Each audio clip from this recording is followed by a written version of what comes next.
we have to offer. Now, here he is, the godfather of sports radio / podcast. I hope that they could come here and reason together. Here's Tony Bruno. Tony Bruno. Well, hello there, kids. It's dark in here. I can't say anything. Welcome. It is a Tony Bruno Show podcast. We're live, as we are every Wednesday night at CSC Philadelphia, the home of comedy sports in Philly, on a miserable Wednesday. It is. December's underway. Tony Bruno here. Joe Corrado's here. Luigi Curto's up in the booth. We got our good friend Natalie Eganoff with us tonight watching. Miss Robin's here, all ready to go.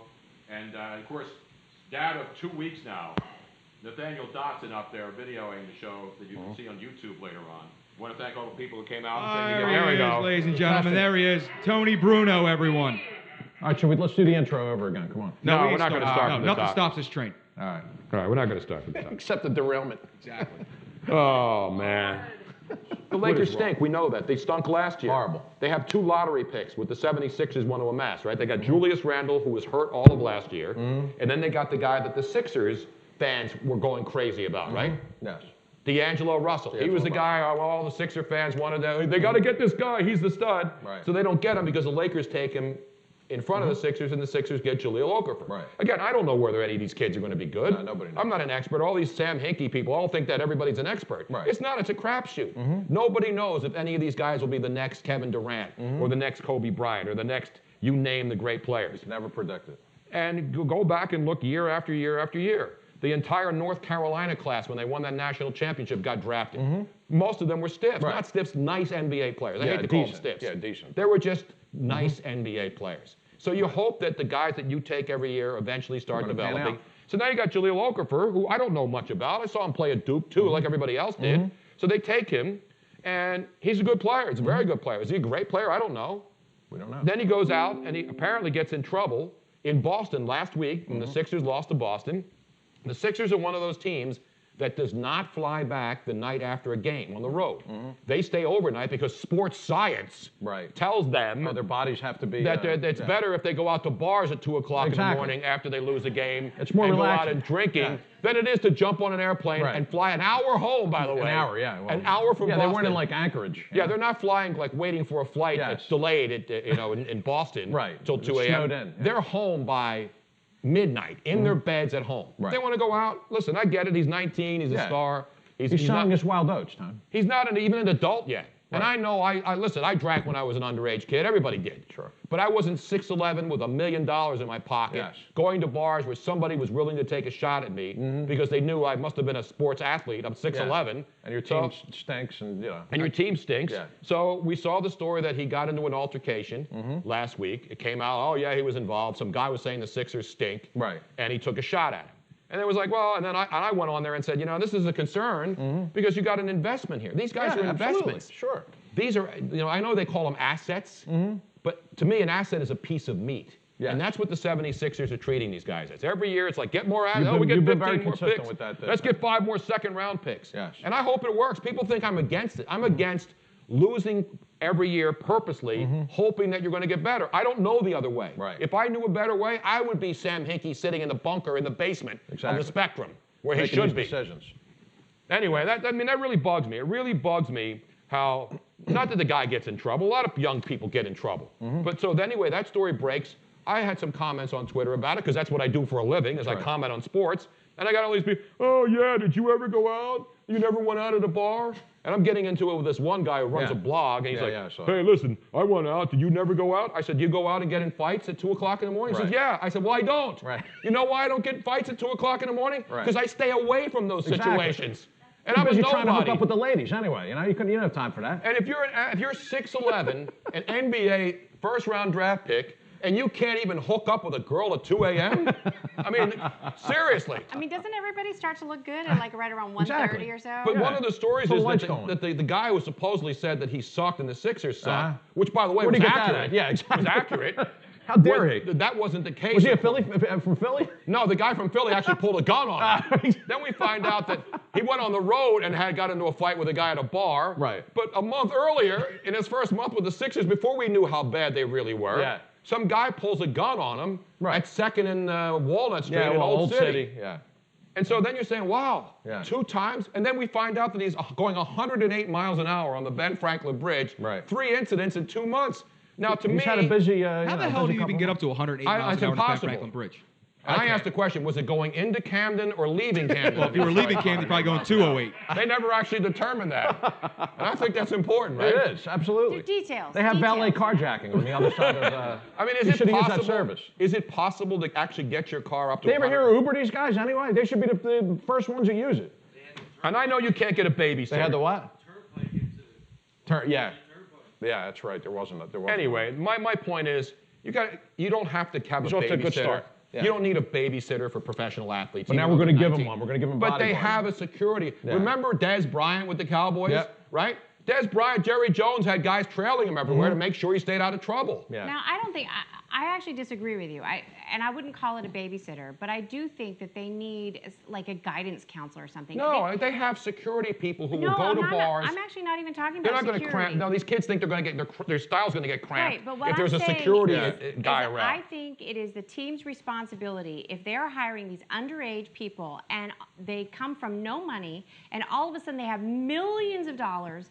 I think it's the team's responsibility to provide some kind of guidance. Well, they should have some kind of. But those kids don't listen. His dad's no better. The NFL has a rookie symposium every year. All the draft picks sit in the room. Remember they brought out Chris Carter to tell these guys, hey, don't do this. Make sure you have a fall guy. Get a fall guy. Yeah, exactly. Right. Find yourself a fall guy. He needs a fall guy. Find himself a fall guy. That was the mentality, and I think that that's wrong. I think that they need to have better training. I mean, look at Charles Barkley. He's talked about it all the time.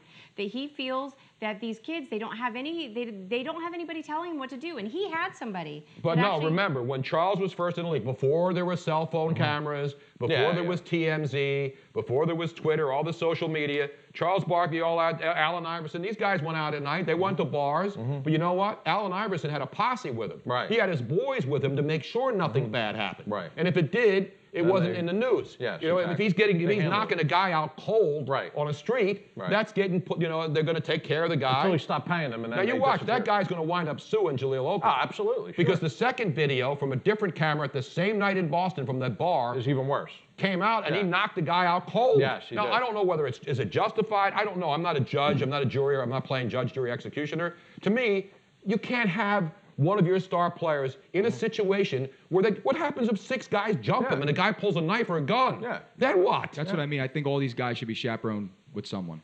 I don't know about chaperoning, but you know what?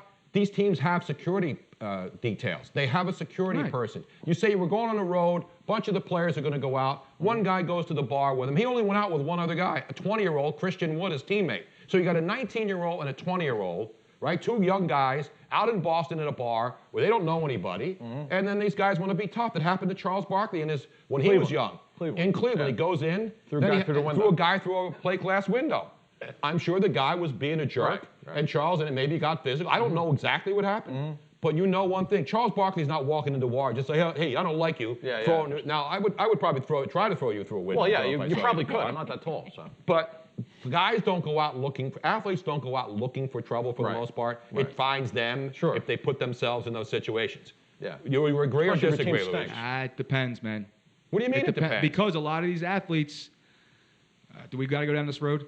I'll go down the road. Because a lot of the athletes, they come from these, from places where they're still affiliated with people that do knucklehead stuff, and they just can never let that go. But that's not the MO of Jahlil Okafor. Really? Because there's a lot of stories about him when he was in Duke that haven't come out yet. Well, so how do you know if they're stewards and if they haven't Because come I out know. yet? How about because of the fact I know several people that go to Duke and tell me about stuff that's happened on campus, and Jahlil Okafor. So then while we praise Sam Hinkie, the genius, for going to tanking every year and getting more draft picks, let's put it this way. Did he not do his research on Jahlil Okafor is not a saint. Let's put it that way, all right? Well, who is? Well, I'm just trying to tell you that this happening. Padre Pio. This happening outside of a bar is not news to anyone that went to Duke. No, but how come the 76ers don't know? Because he can play. It doesn't matter. They needed someone who can play. They got Noel. It looks like they're going to miss on Embiid because of the fact he may never play because he's injured. They had to get somebody, Tony. They couldn't come up empty. But you got the third pick. It doesn't matter. Yes, Okafor it does was matter. the You're pick. going to get a good player. Okafor was the pick. He was the best player there, so you take him. How about the Porzingis that the Knicks fans booed? Now they worship him. Yeah, now all of a sudden he's a king in New York. To me, so that's my Because point. he wanted to get somebody more proven, Tony. He wanted to bring in another overseas guy after what happened with Sarge. I and hear having you. to have everybody My else point wait. is that the Knicks fans booed this Porzingis And kid Knicks at the fans are 4th idiots. pick, and he may be the best player in this draft eventually. I don't know whether he's going to be or not. The Knicks fans boo everything. No, that's the Eagle fans when the Donovan McNabb trade. Right, only for Shannon. Anyway, my point is, you don't know about any of these kids, but if you're going to give somebody a lot of money and you're going to say, hey, kid, come in here, you're 19 years old, save my franchise so that I can make $1 billion when I sell it and get rid of this thing. To me, you got to have, the team has some responsibility in this. They have some, and the fact that they suspended him proves to me that they have culpability. The only thing Okafor hasn't done in the last few months was he wasn't flying that helicopter that had to land in the soccer field and get the game canceled. That's Joshua Harris. Yeah, Exactly. exactly. That's the only thing he hasn't been connected with yet. But, It's ridiculous. That might happen. Campbell, California. You know where Campbell, California is famous for? What's that? Nothing. Remember the college basketball team out there? Which The Flying Camels from Campbell, California? There's a school out there. They had Flying Camels? Yes. Campbell, look them up. No. Look up Campbell College in California. Until then, I got Landale. Oh, we have him? I don't have him. Oh, okay. Physically. Give me a taste. Even though he did want to call from backstage from his concert tonight, but we just couldn't patch him through. Let's hear a little bit of Landau Eugene Murphy Jr.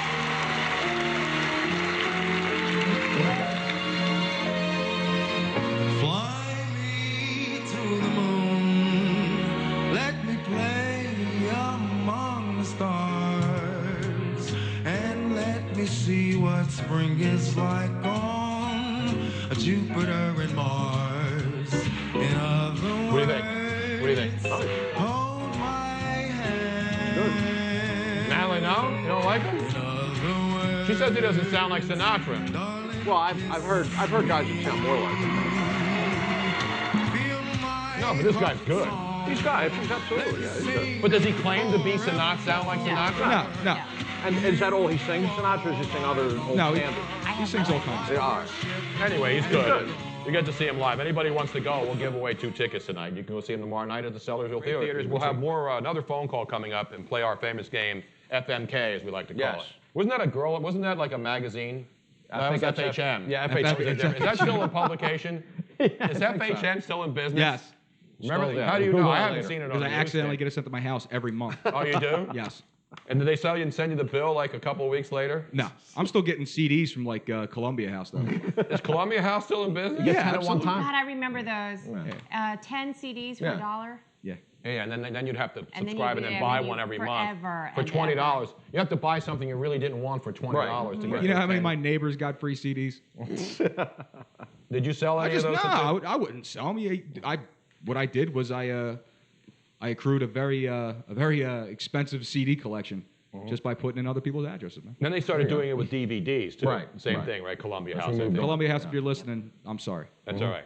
They're still looking for They're you. not a by the sponsor way. yet. Now, Campbell, California, we're getting a dispute now on this. Conflicting reports? Yes. Now, I know there's a Campbell, California. That's where that guy who called in. But now Joe has a the Campbell Fighting Camels are from the Big South Conference down there in North Carolina. So I was wrong. I thought they were in Campbell, California, because there is a Campbell, California. Correct. But the Campbell Fighting Camels that I mentioned earlier are not from California. Thank you, Joe, for checking that out. Mel Allen. Yeah, exactly. But I knew they were the Fighting Camels, and a couple of years ago they made Fighting big or news. They were in flying? didn't they make the NCAA? I think they won their conference tournament down there in the what is that? What's the conference? It's a smaller conference, but they have one of the guaranteed. Did they have a 30 for 30 on the Flying Camel? No, I don't think they did the Flying Camels. Yeah, the 10 By the for way, 10. it's not PC anymore to call yourself No, the they're Flying not camels, they're I mammals. saw that earlier today. Speaking of PC going crazy. Yes. You know what else is not PC anymore? What's that? I didn't even realize PCs aren't PC wanna- anymore. yeah, either. exactly. Everybody's got an Apple. Yeah, they're called. But I wrote the list down. What did I do with my tablet? What was that? I don't know. I don't Do you have know. a thought or something? Hello? Is that my? It's Robin's. Robin's now down It's there. Mr. McFeely. He's delivering. She's some mail. updating her Windows while we're on the okay. air. No, it does things on its own. It's That's like, all right. stop. That's what she said. What Anyway, is it that you're looking for? all right, you know what else is not PC? What's today? Wednesday, Hump day. right? Hump Day. Oh, Hump Day's not PC? Hump Day is now no longer Thank PC. God. Who's that offensive to? Hunchbacks? No, it's Virgins? offensive to Middle Easterners. Okay. That some people in the Middle East take offense to the term Hump Day Right. because it has a camel and the stupid Geico commercials with the camel yelling Hump Day. Yeah, exactly. I thought they were just stupid, to be honest. Right, they are Mike, stupid, Mike, yeah. Mike, Because they Mike. associate themselves with camels? I don't know. I read that today, that Hump Day is now not PC. I just Okay, told this you, whole flying PC camels. thing is just so crappy. Yes.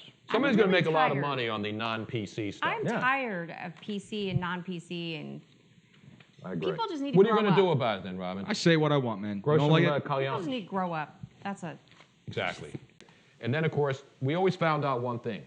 It used to be California was where all the crazy stuff happened, right? Right, they had a monopoly on it. Yeah. We found out one thing, though, with all the extensive research. There are actually websites dedicated to this. There are apps, right, dedicated to it. Yes. Twitter accounts. And Twitter accounts Non-stop. dedicated to it. The craziest place on earth. You know where that is? Let's get an update. From where? Down to Florida. Exactly. We welcome you to the Sunshine State. I feel like Mr. Feely should be sitting here right now. Kicking back and soaking up the rays every day in Florida. And now, ladies and gentlemen, with your weekly What Happened This Week in Florida update, here's your correspondent, Miss Robin. Dateline, Ormond Beach, Florida. Where?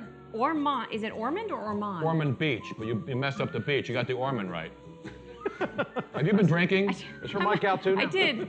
I did have. That's why I'm not asking for another one. Because there's a Also lot of slurred. rum in There these is, I things. know. You noticed don't that, yeah. realize it. See, that's what's great about these. I found Right. these on Soggy Dollar Bar Right. in Yost Van Dyke in the Showed us the British video Virgin of it and Islands. everything, yeah. And you go up and you swim up to the bar and you bring a $20 bill and Yeah. you hand it to the bar and he hangs it up on a clothes hanger. Yeah, yeah. And then he gives you the change from there, although you don't Exactly. really get change anymore. Here 'cause- you hand $20 to the guy up front, but that's because he's panhandling. Exactly. Before you get in. you But still anyway, get so the paint it's a different bunch of juices. It's got Right. all, and then it's got a lot of rum in it. But it doesn't So taste good. like a lot of rum.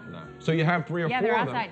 We have them outside. There's rum in Right it. out There's front, coconut right near the door, rum. yeah. There's aged rum. There's Captain Morgan. But then when you drink it, it's a nice, refreshing. Yeah, it doesn't. It's you- really. And it is the signature Tony Bruno show drink. It sneaks up on you. And we pour a batch for everybody I like every the show. week when we come out here. Correct. So anyway, back to the Back update. to Ormond Beach, Florida. John Knutson is accused of electrocuting his father on Thanksgiving morning. Ah, family time. Don't you just love it? Why would he execute? Why would he electrocute his father or try to on Thanksgiving morning? He 'Cause he recently couldn't get it done the day learned before. that he was the sole heir to his father's will, an 81-year-old man also named John Knutson.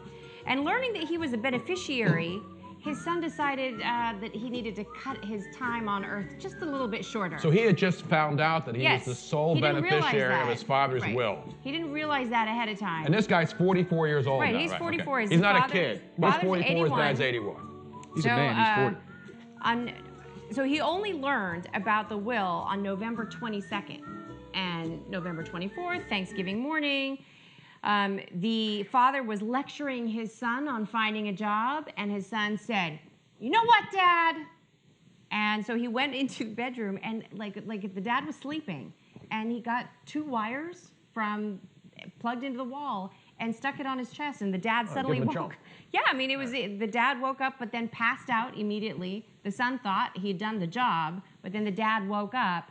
And the funny, I mean, the amazing thing to me. Read this part right here. This is the amazing part about how the dad was actually scolding the son because he didn't have a job. Right. And he was telling him, go out and get a job. So that's why. His son was like annoyed that he was trying to tell him to get a job. So he snuck into the bedroom and charged him while holding 2 black wires. He pressed the wires to his father's chest in an attempt to electrocute him.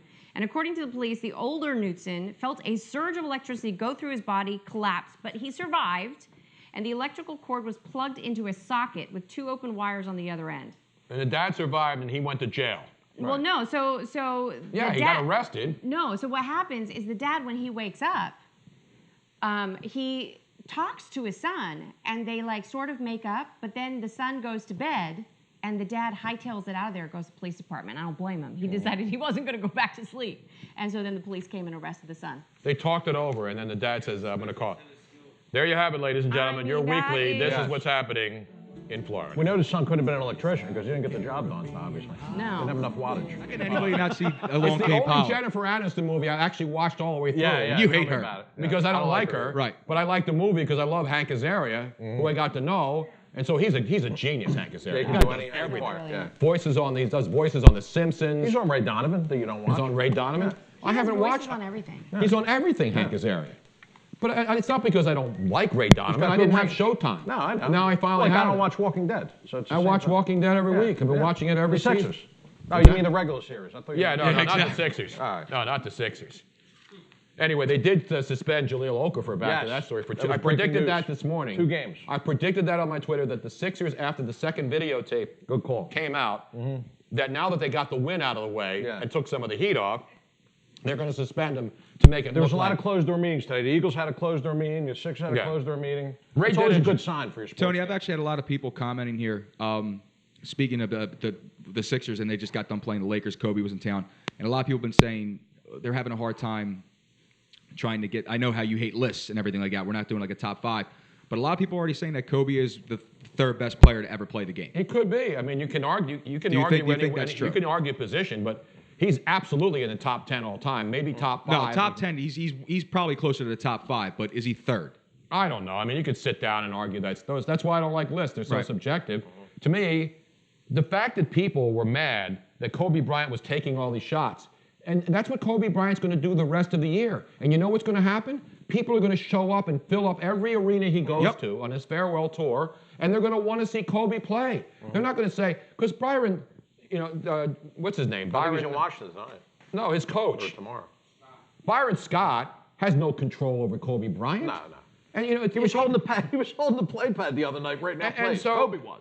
everybody wants to tank, right? Everybody Got a wants to picture of tank. him. The Yeah. Lakers have been bad for 2 seasons, so they got 2 draft picks, high draft picks, right? Right. But we They need them got- to win because that pick is, But is here's top the 3 problem protected. with that. So Sixer fans are now mad that the Lakers are going to tank the rest of the season on Kobe Bryant's farewell tour, and because Kobe Bryant shot 30-something%, he got 13 points. People want to see Kobe Bryant play. It's not like he's stumbling. It's not like Willie Mays in his last year when he played for the Giants No, and, he was and the like Mets, and he's falling around because Mantle he wanted was to try to squeeze in 1 more year for a paycheck. Mantle was the same way. They're tanking by letting Kobe play because his poor play No, is he's what's horrible. costing them games. Absolutely, but guess what? I'd rather see Kobe Bryant play poorly than some young scrub who doesn't know how to play. I don't pay money to go watch guys. I don't go pay money to watch people train. You know, to me, this isn't OJT. This is the NBA. No, I love it. OJT is when you go work somewhere as an apprentice and you learn your skill when you're working with somebody who's better than you. This is the NBA. I want to see professional basketball. I don't want to watch year after year of guys learning to play while they're on the job. Right. That's not what professional sports is about. It is now. And so that's the way it is. I get that. But to me, I'd rather watch that arena was filled because of Kobe Bryant. Damn right it was. Nobody went there to see the 76ers win a game. Or pay respect to Moses Malone. yeah, that was- Exactly. that was the real and then the shit. Sixers do something else that really angered me. So at halftime, they bring out Moses' son to announce that, oh, by the way, you all came out tonight, and Kobe Bryant happened to come in here, Right. you know, unexpectedly on his retirement. Yeah. We knew he was coming in, but nobody was going to go watch Kobe Yeah. until they found out that this is the last time he's playing Right. here. So then they have Moses Malone's son announce that next year we're going to retire Moses Malone's Ah, there number you go. 2 uniform, which Yeah. I thought was one of the most bogus things, and people were cheering it. Yeah. Why would you wait till next year to retire it? It's That's 33 fugazi. years It ago. should have been retired. Should have been already. It was 33 years ago that Moses Malone and the 76ers won the last NBA championship. It's like people putting football players in the Hall of Fame after they die. Exactly. Or baseball players getting put into the Hall of Fame after they die. Did their numbers get better in the 30 years that they've been out of the No, sport? you're either a Hall of Famer or you're not, or So- you deserve to get your jersey retired or you don't. And then I saw people arguing that Moses was only here 4 years. So why should they retire his number? They don't win the NBA championship without Moses Malone. That's why you retire his number. And oh, by the way, he's one of the greatest players in NBA history. I know he played in Houston. Pete Rose came for the Phillies to Pete be Rose would have been the retired missing if he didn't lynch. get suspended. Right? Yeah. Pete Rose yeah. came to the Phillies. And he got They his wouldn't ring. have won the World Series without Pete Rose. Well, with Moses playing in Houston, it did a disservice to everyone because no one really saw him. No one knew who the hell Moses was until he came out of the ABA and came here to the NBA. Exactly. So to me, Moses Malone's number should have been retired years ago by the 76ers. And now they're going to push it ahead to next year to try to squeeze another night out and sell tickets for Moses Malone retirement night? That's all it was. I mean, am I overreacting, or do you think that was cheesy? No, it was horrible. The whole thing was It's horrible. I'm actually surprised that the Flyers didn't retire his jersey first. The Flyers are going to retire his number, yes. I'm surprised they haven't had Moses Malone night yet. Oh, man. He was related to Kate Smith. Do you know that? No. Again, I don't want to sound yeah, like I'm just picking on this. People think I hate this. I love the 76ers. I was alive in 1960s. To me, two of the greatest NBA teams I've ever seen. 67, 66, 67, 76ers team. To me, the greatest team in NBA history. Probably. With all, you go down and look at that roster. And the 83 Sixers who won the title. You look at the five starters, like all Hall of Famers starting, right? And a great coach. I love the 76ers. And I've seen some bad Sixer teams like any other sports team. Right. But I also saw the two great teams. And remember, Charles Barkley, they was on great teams. And Allen Iverson had some really good teams here and went to the NBA Finals. Right. So you can't have it, you can't just say, you know what, I only like the 76ers when they're winning. And if they just make the playoffs and get in and win a series, that's unacceptable. You're not going to go from worst team in the NBA to the NBA Finals without a progression. And I don't see any progression. And to me, to wait 5 years to hope that you make the playoffs, you're not going to make the playoffs and then become the best team in the NBA. No, it doesn't happen. It doesn't happen that way unless you get lucky. Anyway, we'll talk more about it. I said it earlier, this guy's done everything. Newspapers, television. He's a writer. He writes films. He writes plays. He writes everything. And I'm proud to say I've known him forever. Except he looks good and I look shot. And he's a Hall of Famer and I'm not. The great Ray Didinger. Ray, good to see you, buddy. Okay, so because Okafor suspended 2 games. That didn't surprise you, though, because it didn't surprise. I actually predicted on Twitter this morning, once the Sixers got the win and that video came out, the second one, where the guy gets knocked cold on that same night in Boston when we saw the first video, that the Sixers were compelled to do something, right? I think so, yeah. And they had to. I think it was the appropriate thing. And a Temple guy. So Temple and Houston, good team. They're going to win the AAC? I'm rooting for them like crazy. I think it's going to be a tough game for them this weekend. Yeah, because Houston beat Navy, who was a good team. And they got their quarterback back. They had not lost a game with their starting quarterback, and he will be back this week. And you're playing him. It is so fun watching them though this year. Oh, I know. I mean, they're good. Yeah. They're really good, and I think Matt Rule is really a good coach. I was so impressed with them the week leading up to the Notre Dame game because at Comcast Sportsnet we did pre and post on that Temple Notre Dame game. And so I was actually at practice and I was around the team a little bit that week, just familiarizing myself with them. And I was so impressed with the way Rule handled the week and the way the kids handled the week. I mean, they really kind of got it. You know, they really understood. And then they went out and they played their butts off in that game. I mean, they took Notre Dame right down to the final 2 minutes. That was great. I mean, I think that if Temple really wants to commit to football, if they really want to commit to a football program in a meaningful way, you know, they have to be proactive and make sure that Matt Rule stays around. Talking with Ray Didinger here, and Matt, of course, the rumors were that Missouri contacted him, and now it appears to be true, and he says he's not. He cut it off, so he's not talking to Missouri. But there are 11 coaching openings, and Chip Kelly's not taking any of them. He commented the other day that he didn't talk to USC. He pretty much said that anybody can write anything they want about a guy getting a job offer or talking to other teams, and there's nothing he can do to change that. Is that a fair comment to make of Chip Kelly? Because let's be honest, there are bloggers, there are people who can say anything they want, and then Chip Kelly has to either find out that it's not true, confirm it, or deny it. I mean, why would he deny it if he didn't talk to them? Just because he doesn't want to prolong it. I mean, and there's always the out that maybe you didn't talk to them, but your agent did. Or you didn't talk to them, but you text messaged. We live in a world where there are a million different ways to explain these things. But do you think he talked to somehow? There was a conversation with USC before they decided to keep Clay Helton. I'm willing to give him the benefit of the doubt. If he says no, I'll say no. But I think it's only.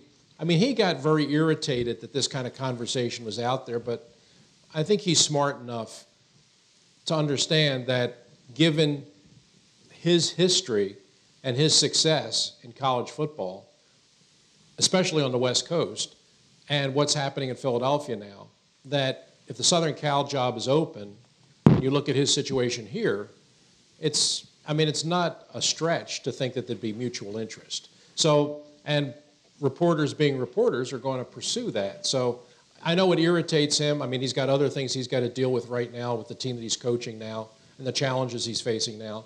And I know he doesn't want to deal with that kind of speculation, But I mean, he's got to understand that that certainly comes with the territory. Because, you know, we saw Andy Reid for 13 years, and people the last 3 or 4 years were saying it's time for him to go, yet he survived 13 years. You know Jeffrey Lurie, he's not the kind of guy to make knee-jerk reactions. No. Do you think if this thing really crashes and burns down the stretch, that Jeffrey Lurie will be forced to do something, either hire a GM, take away his power? Because I don't think he's going to fire him. I don't think so either. The only way that this can play out, and if let's take the worst case scenario and say they lose out, which takes you to 4-12. That's pretty awful. But I think at the end of the year, the conversation that could take place, and maybe should take place, is the one where Jeff calls him in and says, "Look, Chip, I still believe in you. I still think you can coach. I want you to be my coach, but the personnel thing just isn't working out. And if you're going to stay, I want you to stay on here, but we're going to bring somebody else in to pick the players." I could definitely see that conversation taking place, and I think it should. The question is, at that point, if that's really Jeffrey's idea, this is what I want to do, then it becomes Chip's decision whether he wants to stay.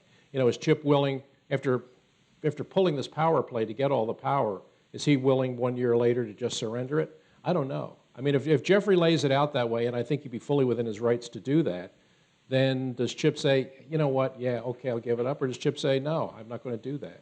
Here's another rumor that's going to float out there, depending on how they finish, is Tennessee. I mean, could there be a scenario, if the Eagles obviously crash and burn, and that the Tennessee Titans know that Chip had Marcus Mariota, their coach is sort of in flux right now. Could you see a situation where you see a trade maybe that Chip Kelly goes to Tennessee and the Eagles get some sort of compensation to release him to go take that job so the Eagles can move on? It's not impossible. It's not impossible. I mean, we saw it with John Gruden. I mean, that was technically a coaching sure. trade.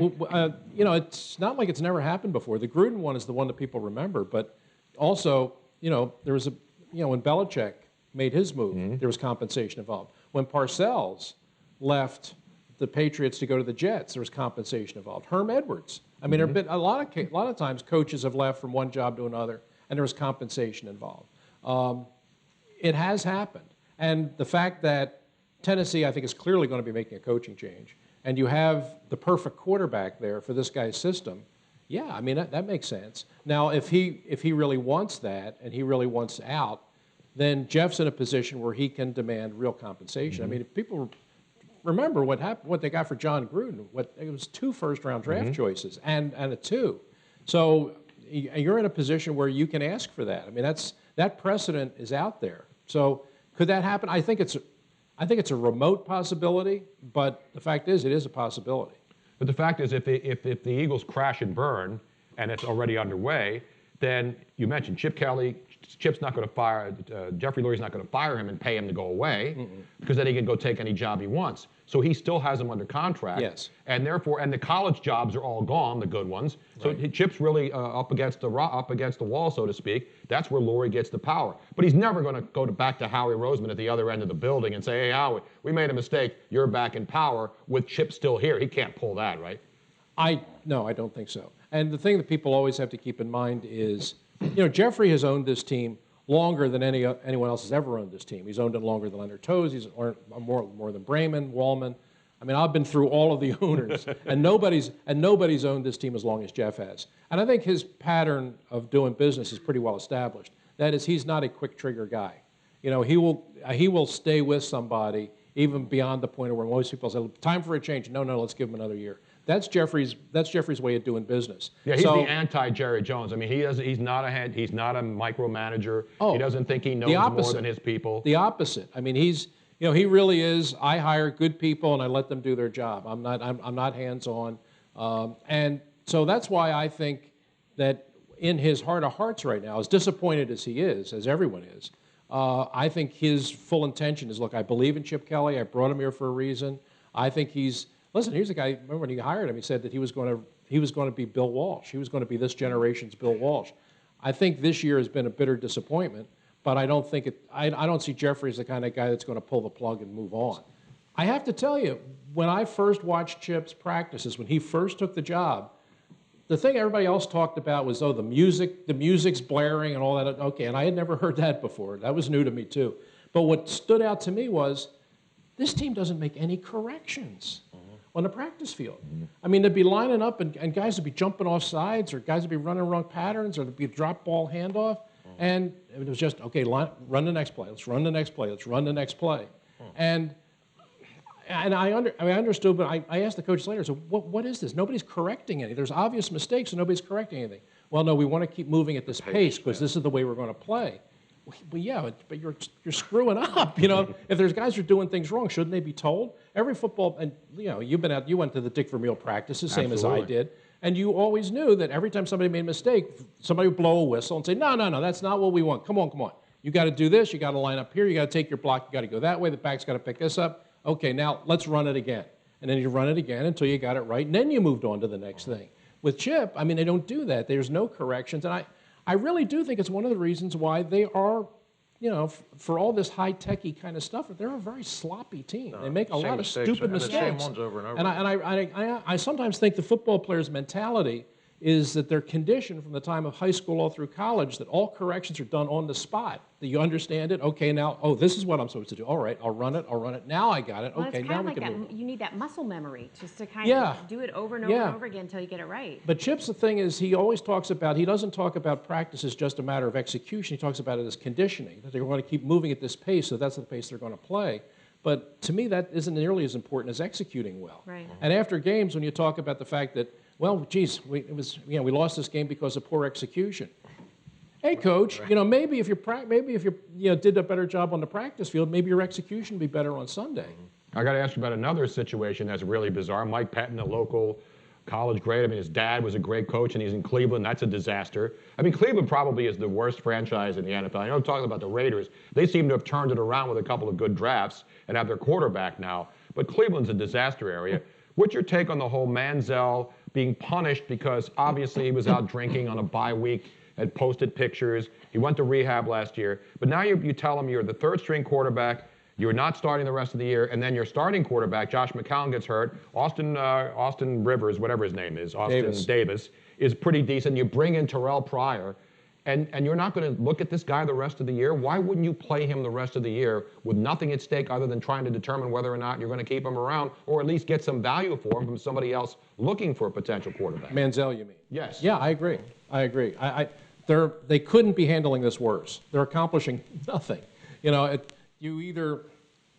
you're really fed up with him, and obviously what he did was a pretty egregious offense, given his history and then compounding it with the lie.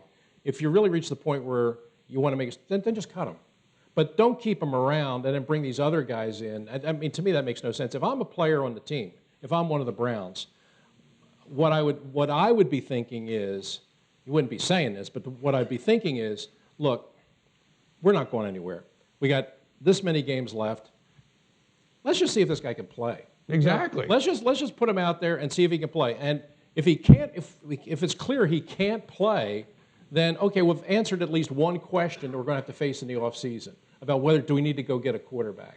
But just putting him off to the side, and you think you're punishing him and sending a message, I think you're way past that point with him. I think the bigger question is finding out whether he's a viable NFL player, and you're certainly not going to do that by not putting him on the field. It's so funny because in the days leading up to the draft when he was selected, I sat in on a lot of different personnel type of pre-draft kinds of things, mock drafts and stuff. And there was so much of a split of opinion on Johnny Manziel. I mean, there are a lot of guys in these rooms who were veteran NFL guys who believed in Manziel, who really thought, no, this guy can play, this guy's special, he's got a special kind of it factor. And then there were just as many guys on the other side that said, he's going to be a disaster, whoever drafts him is going to regret it, he's never going to play in the league.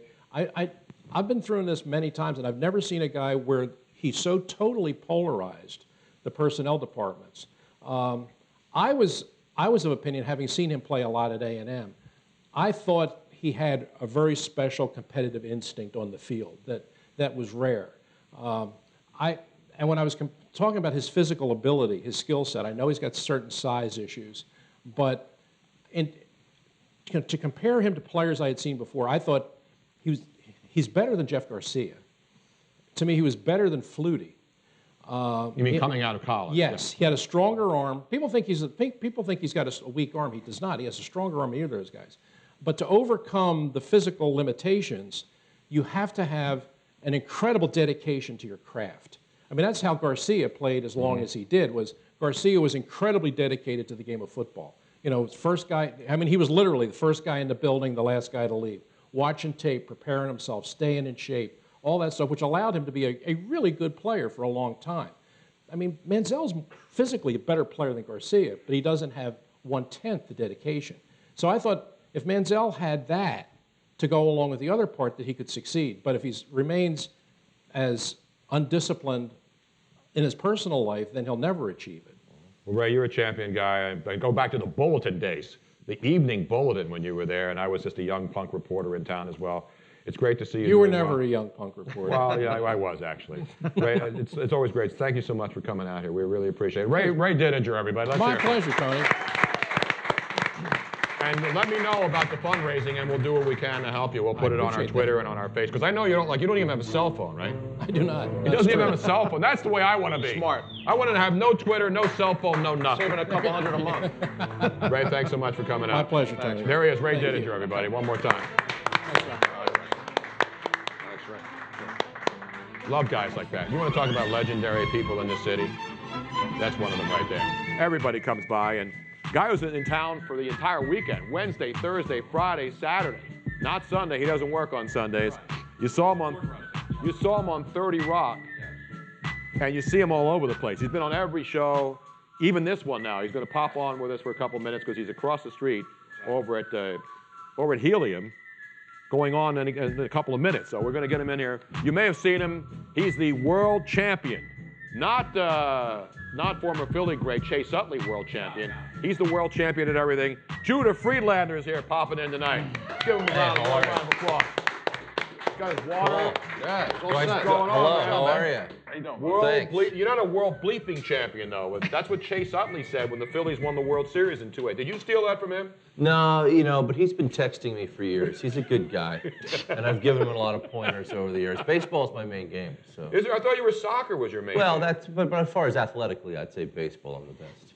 Are you really? Because Yeah. you're a world champion. Because I've seen you interviewed, and people always say world champion at what? Of the world, World champion. Not math or reading. Math and reading are my only 3 weaknesses. I don't know if anyone's good at math. Tony's horrible at math, so you guys are. Yeah, those are the only areas I'm not good. That's Reading why is I'm a fun. little pissed off about bowling. Too much math involved in that sport. You're right, but now they do it electronically, so you don't have to keep score anymore. Things have changed. Yeah, and I use the rubber bump. You use the bumpers too, so you don't have to get gutter. Oh, I don't use those. I don't use those. Now I saw you on like Fox Sports 1. You're a big soccer guy too, Yeah, right? soccer and ping pong are my 2 main sports. It's true. I have a couple friends on the Similar, Olympic they're team. both with balls, Yeah. No, but I actually saw you dribbling a ball and you kicked it up in the air and you caught Got it it on on the my back neck. of your neck. Yeah, that was fun. That was pretty live impressive. too, right? Yeah, that was fun. There are people who play soccer that can't do that. It's true. Did you Have you heard of practice? Pele? I've heard of him, yes. Yeah, it's my I remember dad. when He's my soccer was dad. huge back in the 80s with the Cosmos, remember? Yeah, he That's played when for the soccer was Cosmos. supposed to be big in this country. And then it's like hockey. They had an Olympic gold medal, and hockey is big in Philly and some other cities, but traditionally it's still not, a super popular sport. Yeah, it's getting bigger though. Now you're a good hockey player too, right? I'm banned though. Last time I played, I skated too fast. The rink melted and the team drowned. So, a lot of sports they can't do. It's just too athletically superior, I guess.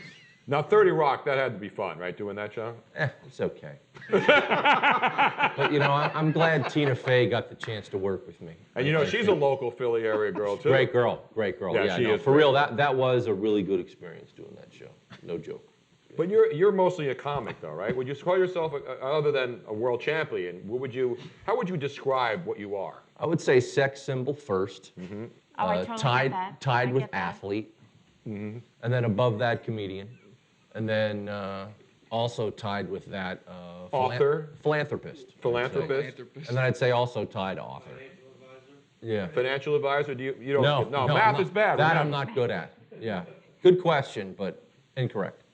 Now you have a new book out called "If the Raindrops United." Yeah, it's a book of drawings and cartoons I did. So That sounds deep though. If the raindrops united. Yeah, it is. Yeah. very What would deep. happen? Well, that's actually the drawing that's on the cover of the book, and it's this giant raindrop that's about 20 city blocks in diameter, and it's about to wipe out a whole city. So it shows you that if all those little raindrops and even just a 10-minute drizzle got together, put aside their differences, and united, the power they could have. Wow, that's deep. I don't know if I can handle that kind of deep thinking. Yeah, but a lot of it's comedy, and then a lot of it is like dark satire dealing with serious issues, whether it's gentrification, classism, racism, all kinds of stuff. So it is deep then. It's not just comedy. Yep. But there's comedy involved in the book, right? It's mostly Actually, that's comedy. a great way to talk about deep issues is through comedy, though. I mean, there's a lot of topics that Yeah. comics take Well, on. actually, that's a good point. When it comes to comedy, I never go for the easy joke. I always like finding comedy in dark places. So, a lot of my stand-up act is dark and twisted, and so when I talk about big issues, I like going to places that are where people are uncomfortable, and finding laughter out of it, You're on a tour now. You're going because you're doing. Yeah. Because most comics don't do Wednesday, Thursday, Friday, and Saturday when they go to the city, right? They just do a couple nights. Well, I'm also homeless. So, okay. So if I add an I'm extra laughing night, at that. then I get an extra hotel, and so it's Smart man. yeah. You so, might not be good at math and reading, but Yeah, that was it's not easy being an international superstar comedian and homeless. I've never heard that combination. But I like to Tonight. bring those issues out to the public. So now I have a question for you. So Mm-hmm. you're talking about all these deep issues. A lot of comics come from very dark places themselves. Is that true in your case as well? Yep, I'm actually from the outer reaches of your mind. And I'm talking to everyone listening. Exactly right on podcast. All you live. people listening, that's where I'm from. Dark, scary places you're afraid to acknowledge that exist. Now you have you're doing cartoons too, voiceover stuff, right? Yeah, well, if anyone likes The Family Guy, that show. I think a lot of people like that show. Yeah, if you like that. The guys, one of the guys who's been a long-time writer and producer for them, Mark Henteman, he created a new show. It's called Border Town, and Seth MacFarlane is also the exec producer on it. Hank Azaria is the lead We were on just it. talking about him. We were just talking how great he is. The guy can do anything. he's really good at voices. And Alex Borstein does a voice also, and I'm a regular on the show. It's a cartoon, so you don't see me on it, but you hear my voice on it. That starts Sunday, 9:30 on Fox, January 3rd. Oh, it's called Border Town? Border Town, yeah. It's about a white American family living right next to a Mexican-American family, and they live right on the border of California and Mexico. It's a fictitious town called Mexifornia.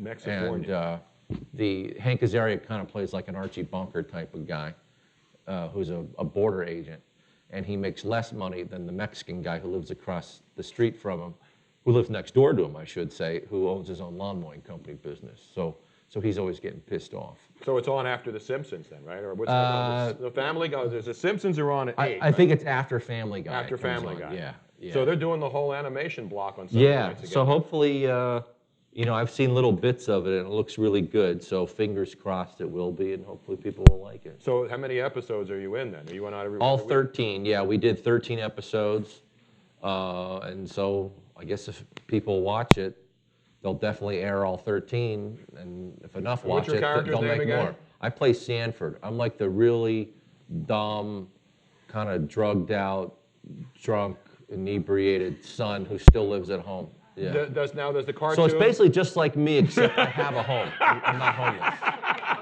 Now, did they draw the cartoon to look like you in real life? No, but it's weird. The character I play still wears a hat and glasses, but it Yeah, doesn't. but no it actually beard? looks like kind of like Kid Rock, Really? the character I play. Yeah, I think on YouTube or I think there's some official trailers up online now. If you just Google Border Town, one word, Border Town. Border Town. Yeah. Well, we'll look forward to it because Fox. I mean, Yeah. you talk about they call it animation domination. Yeah. I mean, it's amazing. I know that there's Adult Swim and there's some other stuff on Comedy Yeah. Central and stuff, but Yeah. Fox, as far as major networks cranking out amazing animation stuff, it's Yeah. unbelievable. I only go with the best. Exactly. That's Yeah. why you're here, right? Yeah, exactly. And Helium all week. Yeah. Tonight, one show, right?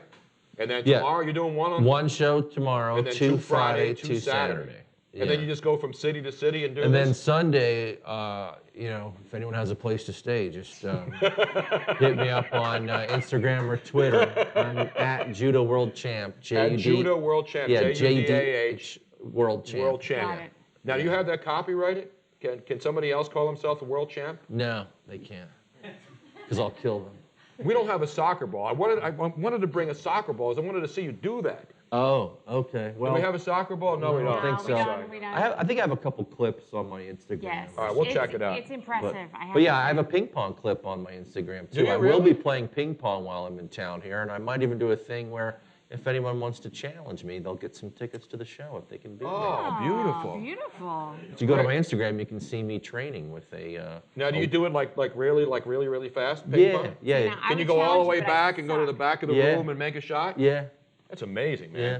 Because I wouldn't look at you and say, you know what, this guy is an unbelievable athletic specimen. Well, let me tell you something. But I look at him and tell him he can live on the street, though. I tell you that much for sure. One of the keys Hey, to being now. a great athlete is deception. Exactly. Yes.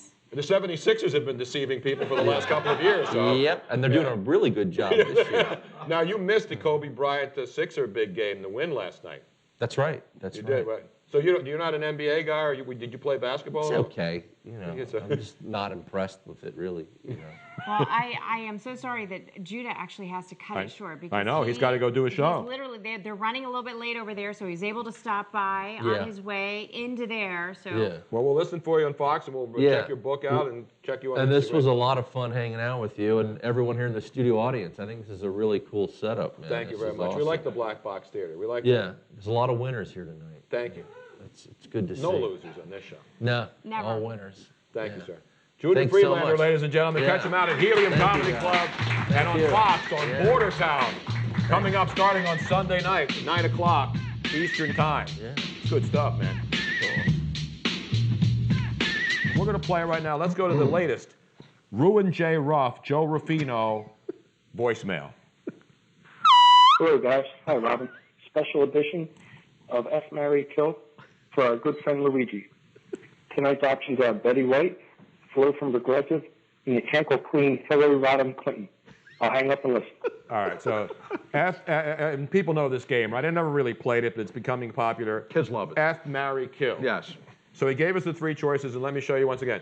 Flo from Progressive. You've all seen her, right? Flo from Progressive. we know her, we love her. Exactly. She's actually a stand-up comedian. You know? Oh, I didn't know that. Yeah, she's great. I had no And idea. then Hillary Clinton, as he called her, the what did he call her? The mechanical. The cankle queen. Cankle Queen. Oh, I thought you called her mechanical queen. No, No. The Cankle Queen, Cankle Hillary Queen. Clinton, and then of course Betty White, Nice. who's with Bill Clinton, who probably has hooked up with her, even though he's probably not sleeping with Hillary much these days. That's just a Or any guess. days, yes. So, all right, Luigi, this is all yours. It's your birthday, so you have to play. Thank you, Joe. F, marry, kill. Who would you marry, kill, or sleep with? In the term F, because we don't use that on this show, because Right. it's a All right. family Kids. show. Yeah. So here we go. I think this is pretty easy, and I think Yeah, we'd I all think it's agree. pretty simple. I'm gonna So do here's every- the three choices again. Tell them, give me who would you do, what to what. All right. Well, I'm going to do everyone a favor and kill Hillary. Kill Hillary, All right, okay. So I'm going to bury that broad. Then, Now this isn't a political thing. This is just Right. a sheer hypothetical. it's totally hypothetical. Okay. Unless I had a weapon in my hand, then it'd be totally realistic.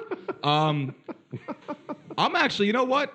You know, last time somebody made fun of Hillary at a comedy club, Yeah, they came got after phone calls Yeah. That's from it. Hillary. Remember The Men in Black are going to come last tonight. week? Yeah. Don't what worry. happened last week with Don Marrero? Don He Marrero got was a talking phone about it. call. You think Yeah. I'm afraid of the man in the black pajamas? Because I'm not, Pat. Don't worry. I will tell everybody I don't know your phone number. That's Right. fine. You can All give right, it to so him. Probably don't know it anyway. You kill Hillary. I'm killing Hillary. Who would you marry then? Oh, I'd marry Betty White. Yeah, That's sure. good. I could see myself, relaxing with her. She's 93. God bless her. She's She got looks some amazing. coin. By the way, Playing some Pokino. Absolutely. Yeah. Little She mahjong, is little not- high stakes mahjong. Yeah. she's a national treasure, Betty, right? Absolutely. I mean, this woman's 93, and she's The last surviving Golden Girl. It's my future wife, so watch what you She's say. slowing down, but her mind is Yeah, not. but she was younger. And then, Absolutely. she was. She was Yeah. very pretty. And then, of course, you would. Yeah, I actually Sleep think, with Flo I think, from yeah, I Progressive. think she's a freak in the sheets, man. Absolutely. That'd be yeah. F. We don't need you to go into all those details. Plus, you'd have coverage, so it'll be. And you get coverage. Yeah, so it's good. Exactly. I could buy my home and auto, and You fall I'm out of good to bed. go, man. That's it. That may have been the easiest edition ever. Yeah, that was kind of a layup. Way easier than the ones that I was given. Kathy actually forgot her phone in the bathroom here last week. Let's bring this out as we get ready to wrap it up. What the heck is that? It's a birthday cake from Get out of town. ShopRite that Joe baked himself in the ShopRite. Hey! Happy birthday, Luigi. Hey, thank you. Thank you. Happy birthday, brother. Thank You you, like guys. chocolate, right? I hope. What kind? You like chocolate? I know Tony does, so don't worry. It's going to get eaten. right. Damn right. He's taking the cake home anyway. So. No, I'm not taking it. That's for Luigi. Do we have a knife? Did you get some plates or knives? We'll go get. yeah. We'll look and see it. We will go animal style if we have to. Animal style. I want to thank everybody who came out tonight. All the great. Anybody who wants to go to this show tomorrow night, who's here in the audience, we will get you these tickets. If you want to go to Sellersville to see Landau, Eugene, Murphy Jr., we'll do another drawing right after the show. We'll pick somebody. They can go out there and get backstage and go see this incredible performer tomorrow night in Sellersville. I want to thank Luigi, of course, Joe Corrado, at Jay Corrado, 22 on Twitter. 19 at Luigi Curto, 22 on Twitter. That Nathaniel up there in the dark, who's been videoing the whole show, and he puts up all the great YouTube stuff. Oh, yeah. At Tutvid, Tutvid, at Miss Robin Austin. I'm at Tony Bruno Show. I want to thank Ray Didinger. Natalie Hagenoff coming out here tonight, helping us out. Thank you, Nat. That's all Natalie gets for all her hard work. Me and Joe clap. That's it. And last minute add-on, Judah Friedlander. And Judah Yeah, Friedlander that was came great out for him. tonight. Go see him over at Helium. He's a weird dude. Yeah, he's He's laid very, back. very bizarre and funny. And Joe, who won the jackpot. Yes. We got to get Another the key Joe. to get you your money. Yeah. In the meantime, don't drink and drive. Don't text and drive. We'll see you next Wednesday night, and God bless America. It's a beautiful country. Thanks for joining us on the Podcast One Tony Bruno Show.